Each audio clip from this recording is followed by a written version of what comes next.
Hi friends, welcome to Lechu's Malayalam. അപ്പോൾ ഞാൻ വന്നിട്ടുള്ളതേ ഒരു അടിപൊളി സോപ്പ് എങ്ങനെ ഉണ്ടാക്കുക. നമ്മൾ നാച്ചുറൽ ആയിട്ടുള്ള സോപ്പ്, അതും നമ്മൾ ഓറഞ്ച് കൊണ്ടാണ് ഉണ്ടാക്കുന്നത്.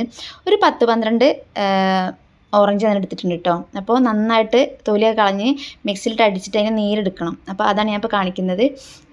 നമ്മൾ നാച്ചുറലായിട്ട് വീട്ടിൽ എനിക്ക് നല്ല റിസൾട്ട് ഞാനിപ്പോൾ കുറേ എന്ന് പറഞ്ഞിട്ടുണ്ടെങ്കിൽ ഒരു 3-4 ടൈപ്പ് സോപ്പ് ഞാൻ ഉണ്ടാക്കിയിട്ടുണ്ട്. അതിൽ ഏറ്റവും റിസൾട്ടായിട്ട് എനിക്ക് തോന്നിയിട്ടുള്ളത് ഈ ഒരു സോപ്പാണ് കേട്ടോ. എനിക്ക് നല്ലൊരു ഗ്ലോയും നല്ലൊരു ഫിനിഷിങ്ങും നല്ലൊരു ഇതൊക്കെ എനിക്ക് തോന്നിയിട്ടുണ്ട് ഈ ഒരു സോപ്പ് യൂസ് ചെയ്തിട്ട്. അപ്പോൾ നമ്മൾ ഈ ഓറഞ്ച് നന്നായിട്ട് മിക്സിയിലിട്ട് അടിച്ചതിന് ശേഷം നീരെടുത്തുകൊണ്ടിരിക്കുകയാണ്.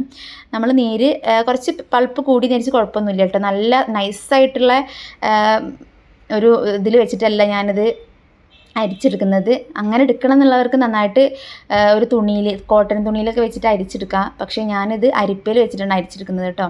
അപ്പോൾ നന്നായിട്ട് അരിച്ചെടുക്കുക. ഇത് നന്നായിട്ട് എന്താ പറയുക, ഞാൻ ആ സ്പൂൺ കൊണ്ട് ആക്കിയിട്ട് ആവാഞ്ഞിട്ട് നന്നായിട്ട് കൈ കഴുകിയതിന് ശേഷം കൈ വെച്ചിട്ട് പ്രസ് ചെയ്ത് എടുക്കുക ചെയ്യുന്നത് കേട്ടോ. അപ്പോൾ നന്നായിട്ട് നീര് കിട്ടിയിട്ടുണ്ടായിരുന്നു. ഒരു ഏകദേശം ഒരു 9 സോപ്പോളം നമുക്കിത് കിട്ടിയിട്ടുണ്ട് കേട്ടോ. ഈ ഒരു ഇത് വെച്ച് ചെയ്തിട്ട് നല്ല റിസൾട്ടുള്ള ഇതാണ്. എൻ്റെ മോനിപ്പോൾ 4 വയസ്സായിട്ടുള്ളൂ. മോള് 7ാം ക്ലാസ്സിലാണ് പഠിക്കുന്നത്. ഞാനും മോനും ഹസ്ബൻഡും ഒക്കെ യൂസ് ചെയ്യുന്നുണ്ട് ഈ ഒരു സോപ്പ് കേട്ടോ. നല്ല അടിപൊളി റിസൾട്ടാണ്. നമ്മളെ തലയിലും ചെറിയ കുട്ടികൾക്കൊക്കെ യൂസ് ചെയ്യാം നമുക്ക് ഈ സോപ്പ്, ഒരു കുഴപ്പമില്ല.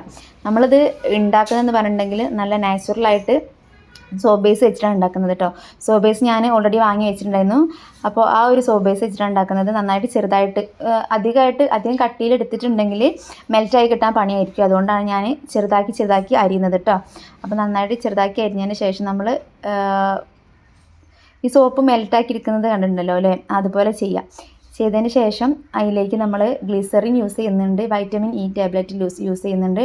നമ്മൾ എത്രയാണോ അളവ് എടുക്കുന്നത്, സോപ്പ് എടുക്കുന്നത്, അതായത് സോപ്പിന് ബേസ് എടുക്കുന്നത്, അതിനനുസരിച്ചാണ് നമ്മൾ ഗ്ലിസറിനും വൈറ്റമിൻ ഇ ടാബ്ലറ്റ്സൊക്കെ യൂസ് ചെയ്യുന്നത് കേട്ടോ. ഞാനിതൊരു അളവ് നോക്കി എന്ന് പറഞ്ഞിട്ടുണ്ടെങ്കിൽ എൻ്റെ ഒരു ഇതിനാണ് ഞാൻ എടുത്തിട്ടുള്ളത്. നിങ്ങൾ വീട്ടിൽ ഉണ്ടാക്കുകയാണെങ്കിൽ അതിനനുസരിച്ച് എടുക്കുക. പിന്നെയെന്ന് പറയുകയാണെങ്കിൽ സെയിലിംഗ് ഉണ്ട്, താല്പര്യമുള്ള ആൾക്കാർക്ക് വിളിച്ചാൽ സാധനം ഓർഡർ ചെയ്യുന്നത് വീട്ടിലെത്തുന്നതായിരിക്കും കേട്ടോ. ഓക്കെ, അപ്പോൾ ഗ്ലിസറിനും വൈറ്റമിൻ ഇ ടാബ്ലറ്റും എടുത്തിട്ടുണ്ട്. ഞാനിത് ടാബ്ലറ്റ് എന്ന് പറഞ്ഞിട്ടുണ്ടെങ്കിൽ ആ രീതിയിൽ വാങ്ങാൻ കിട്ടുന്നതാണ്. ഏകദേശം ഒരു 40 രൂപ, ഒരു 10 എണ്ണത്തിന് 40 രൂപയ്ക്ക് ആവുള്ളൂ. അപ്പോൾ നമ്മൾ നന്നായിട്ട് സോപ്പിൻ്റെ ഇത് സെറ്റാക്കി വെച്ചിട്ടുണ്ട്. അപ്പോൾ ഇനി ഇത് നമ്മളെ മോൾഡിലേക്ക് ഒഴിക്കുകയാണ് കേട്ടോ. പിറ്റേ ദിവസമാണ് ഞാനത്, രാത്രിയാണത് ഉണ്ടാക്കി വെച്ചിട്ടുള്ളത്. പിറ്റേ ദിവസമാണ് നമ്മളത് സോപ്പായിട്ട് സെറ്റാക്കി എടുക്കുന്നത് കേട്ടോ.